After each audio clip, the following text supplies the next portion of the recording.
my very first video that I'm actually going to take, not necessarily take my time, but I'm actively going out of my way to make a video in the name of content.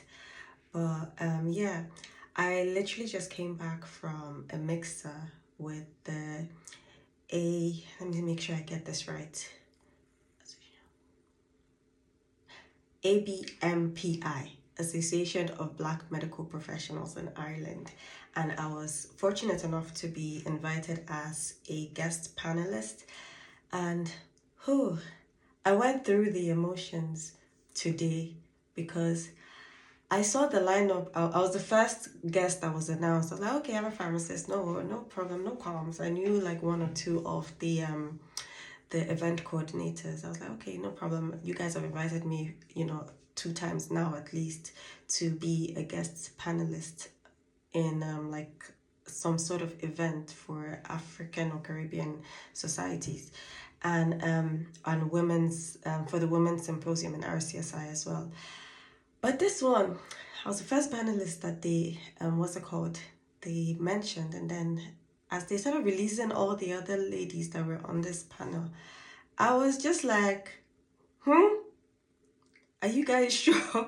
Are you guys sure you want me? There are other seasoned pharmacists that you can get to, join this panelist. But on the drive back home, I started realizing that, there is a reason that I am there.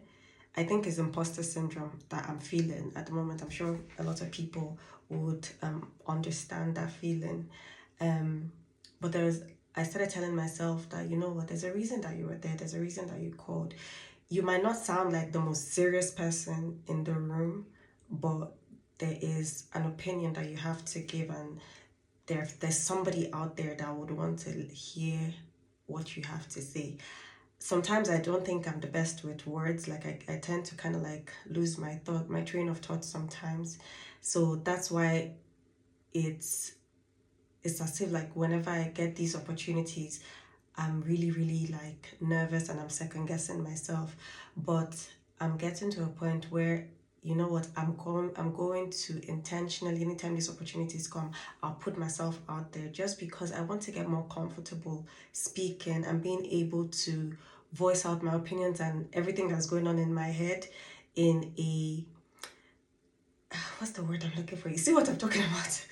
In a way, a manner that is understandable for people and that I wouldn't be misunderstood in, if you get what I mean. But anyway, the best thing that actually happened at this mixer today, aside from meeting amazing people, the other guest panelists, oh God, these are professors. There was a director of nursing who's also in politics as well here in Ireland. There's an obs and gynae doctor, 2 professors, one in nursing and one in surgery. Like, oh, Professor Gozi, I'm honestly in awe of that woman. Like, I cannot, like the amount of things that she has achieved in this life.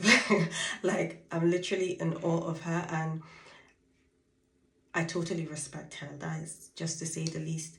But the best part of the mixer for me today was at the end of it, after the panel discussion or question and answer, and then there was more question and answer sessions from the audience. After the entire ordeal was done, we then got to kind of like mingle with the guests and the other panelists. God, what's wrong with me? The other panelists, we got to mingle with them, and then there are these 3 girls that approached me. Was it 3 of them? 3 girls or 4 girls that approached me. One was a pharmacist, one was a nurse, the other one was a pharmacy student, and another pharmacist actually. So 2 pharmacists that are currently practicing, and 1 pharmacy student and 1 nurse. And in the process of talking to them, I didn't realize that one of the newly qualified pharmacists that was there is actually somebody that I used to work with one of my very first jobs as a community pharmacist. And the fact that we didn't even clock each other until we started talking, and I was talking about my experience, and then I mentioned that, oh, I used to work for so and so place, and then I ended up moving to so and so place. And then she goes, I know you. You know, you were getting married at the time. And she was telling me how, you know, I was the reason that she started working as a locum pharmacist, and she remembers everything that I told her at the time. And I was so humbled in that moment, and I was just like, you know what, this world is small, and you never know where you meet people eventually. Because how, like, when she was leaving the job and I was telling her, oh, you know, best of luck. She was a fourth year student at the time. I was like, best of luck, you know, just put in the work, put in the effort, you'll be all right, don't worry, everything will, you know, work out eventually. I was just, you know, giving her, you know, kind of big sister advice, you get what I mean? Never in a million years would I have thought that I would have met her there this evening.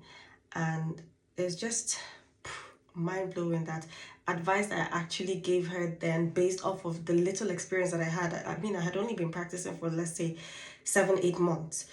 Based off of that little experience that I had, the advice that I gave her, she actually took it on board, and she's grateful for it. If you get, like, I don't know if anybody else in my position has experienced that, but it's actually, there's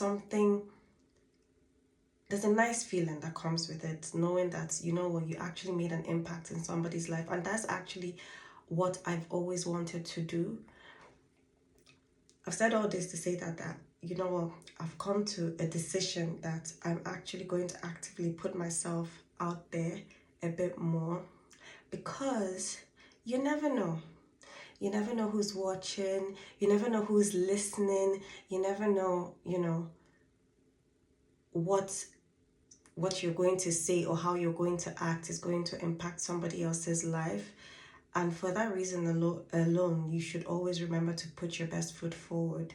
And that's what I'm trying to live by now. I have 2 little daughters who I want to look up to me, and I want them to grow up to be like, you know what, mommy was this, mommy was a baddie.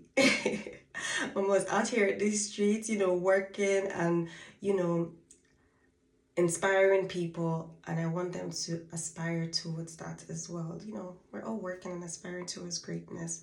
So I'm going to intentionally now chase my dreams and work towards what I want out of life, and not let society dictate the expectations that they have of me and make that sort of like